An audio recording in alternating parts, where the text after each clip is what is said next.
Praise the lord. ప్రియమైన సహోదరులందరికీ mirror of Christ తరపు నుంచి శుభాలు. ప్రియమైనటువంటి వాళ్ళారా, మీరందరూ ఎలా ఉన్నారు? బాగున్నారు కదా?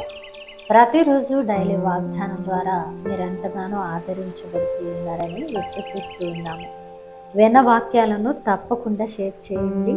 అలాగే పరిచర్య బహుభారం కలిగి ఉన్నది, మీ సహకారం అవసరం.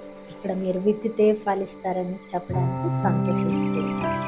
మరి ఈరోజు దేవుడు మనతో మాట్లాడుతున్న అద్భుతమైన మాటలను బట్టి ఆదరించబడదాం. యెషయా గ్రంథము 41వ అధ్యాయము 10వ వచనం.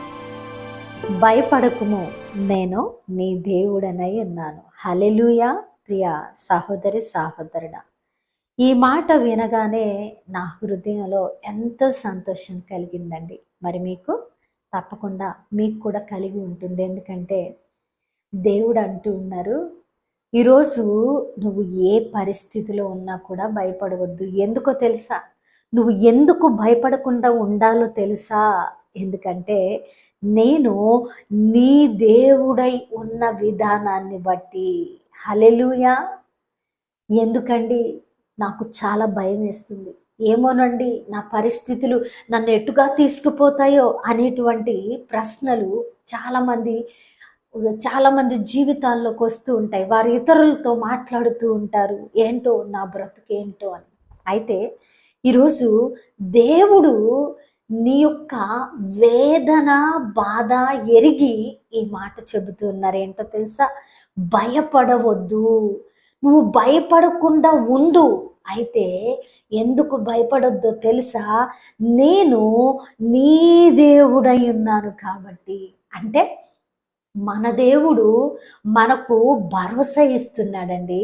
నువ్వు భయపడొద్దు, నేను నీ దేవుడనై ఉన్నానంటే నీ ప్రతి పరిస్థితి నా చేతిలో ఉంది. నేను నీ దేవుడినై ఉన్నానంటే నీ ప్రతి పరిస్థితి వెనకాల నేను పని చేస్తూ ఉన్నాను. హల్లెలూయా. సర్వ సృష్టికర్త మన యొక్క ప్రతి పనిలో ఉంటే, మన ప్రతి పని వెనకాల పని చేస్తే, మన తరపున ఆయన యుద్ధం చేస్తే ఇంకా మనకు అపజయం ఎక్కడదండి? విజయమే కదా. అయితే ఆ విజయము పొందుకోవడానికి నువ్వు ప్రయాణిస్తున్న ప్రయాణంలో, ఆ మార్గంలో కొన్ని వ్యతిరేకతలు నీలోకి వస్తూ ఉంటాయి, నీ జీవితంలోకి వస్తూ ఉంటాయి. నీకు కొన్ని పరిస్థితులు కఠినంగా అనిపిస్తూ ఉంటాయి, కొన్ని నీకు బాధను కలుగజేస్తూ ఉంటాయి. కానీ అవి ఎన్నడూ నీ మీద విజయాన్ని సాధించవు అనేటువంటి వాస్తవాన్ని నువ్వు నమ్మవలసిన వ్యక్తివై ఉన్నావు. ఆ మార్గంలో ఇవన్నీ తోడై ఉంటాయండి. ఆ మార్గంలో మన యొక్క జీవితంలో మన యొక్క భక్తి నాణ్యతను పెంచడానికి అవన్నీ పరీక్షలుగా మనల్ని అడ్డగిస్తూ ఉంటాయి. అయితే నువ్వు భయపడొద్దు, నువ్వు దిగులు పడొద్దు, నువ్వు జారిపోవద్దు, నువ్వు కృంగిపోవద్దు, నలిగిపోవద్దు. సంతోషించు. ఎందుకో తెలుసా? ఆయన నీ దేవుడై ఉన్నాడు. హల్లెలూయా. మనం రాళ్ల యొద్ద రప్పల యొద్ద మొర్ర పెట్టడం లేదండి. మనం ఎక్కడ మొర్ర పెడుతున్నామో తెలుసా?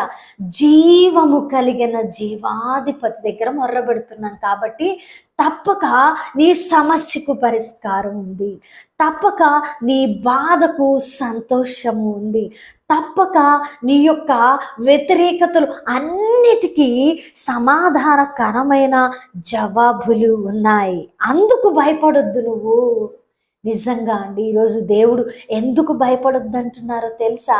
నీకు రాబోతున్న దీవెన నీకు దగ్గరగా ఉంది, నువ్వు భయపడొద్దు అంటున్నారు. ఇంకా ఎందుకు భయం? ఏదో జరుగుతుందని, ఏదో నా జీవితం ఇక అయిపోయింది అన్నట్లుగా నువ్వు ఎప్పుడూ ఆలోచన చేయవద్దు. ఎందుకంటే మన తరపున ఉన్నది ఎవరండి? జీవం కలిగిన దేవుడు అండి.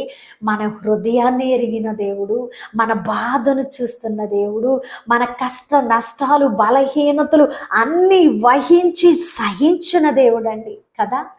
ఆయనకి మరుగులేక సమస్తము తేటగా కనిపిస్తూ ఉన్నప్పుడు నువ్వెందుకు బాధపడాలి? నువ్వు ప్రార్థించేది నీ దేవుడు చూడడం లేదా? నీ విశ్వాసాన్ని చూడడం లేదా? నీ నీతి యథార్థతలను చూడడం లేదా? చూస్తూ ఉన్నాడండి. ఆయన కనుదృష్టి నీతిమంతుల వైపు ఉంది. నువ్వు నీతిమంతుడిగా నీతిమంతురాలుగా నిలబడ్డావా? అయితే శుభ వాగ్దానము, భయపడకు, ఆయన నీ దేవుడై ఉన్నాడు. ఏ పరిస్థితి అయినా నీ దేవుడి కంటే గొప్పదైతే కాదు కదా. హల్లెలూయా. మన దేవుడు సర్వశక్తిమంతుడండి.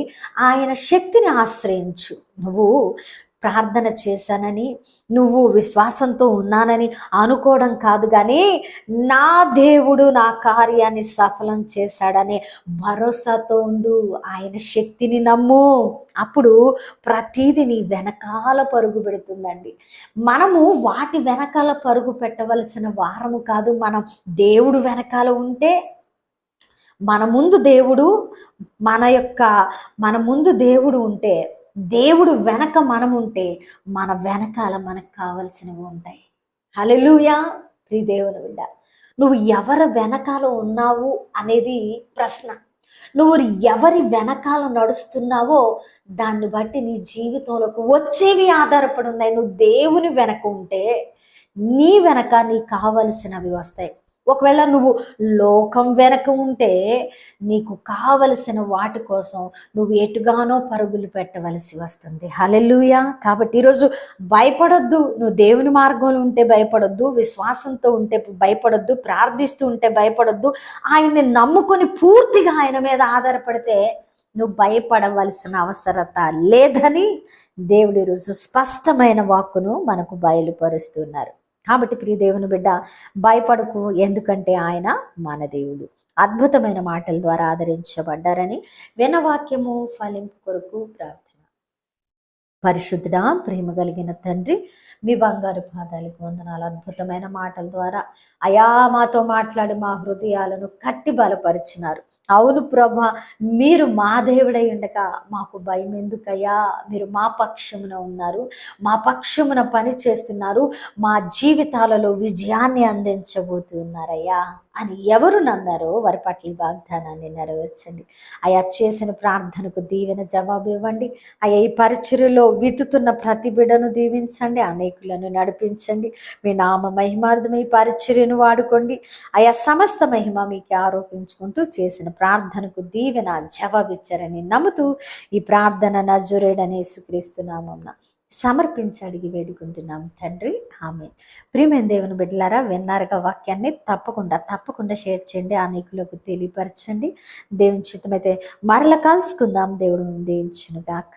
God bless you all.